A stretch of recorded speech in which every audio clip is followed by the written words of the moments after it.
In this week's portion, we learn about how the Jewish people constructed the tabernacle and all its articles. And the Torah goes into great detail of how each article was built, its dimensions and shape. And the question is, the Torah already explained to us in great detail how to build the tabernacle in the portions of Teruma and Tetzaveh. Why repeat all of that all over again? And the answer is that the Torah is talking about two kinds of sanctuaries, the heavenly one and the earthly one. The heavenly sanctuary, God transmitted to Moshe on the summit of Mount Sinai, where God showed Moshe a vision of his home. The earthly sanctuary is the physical sanctuary that the Jewish people built in the barren desert.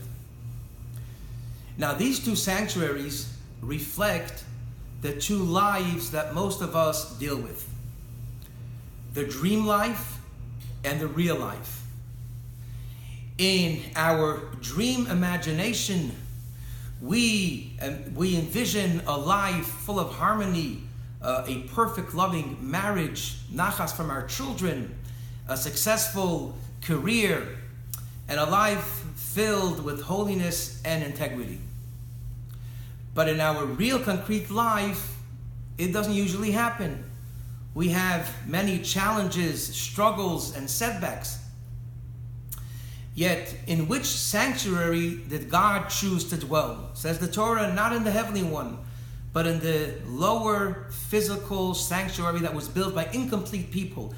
There, God resided.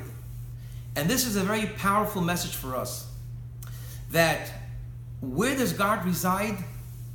In the physical life of a human being, going through all the struggles and all the challenges, and yet we create a space in our life for God.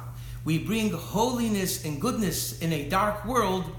There, the light of God shines, because there's no greater depth and beauty than turning the darkness into light.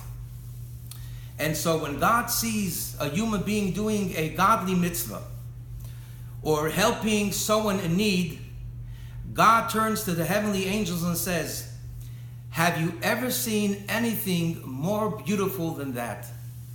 Have a wonderful Shabbos.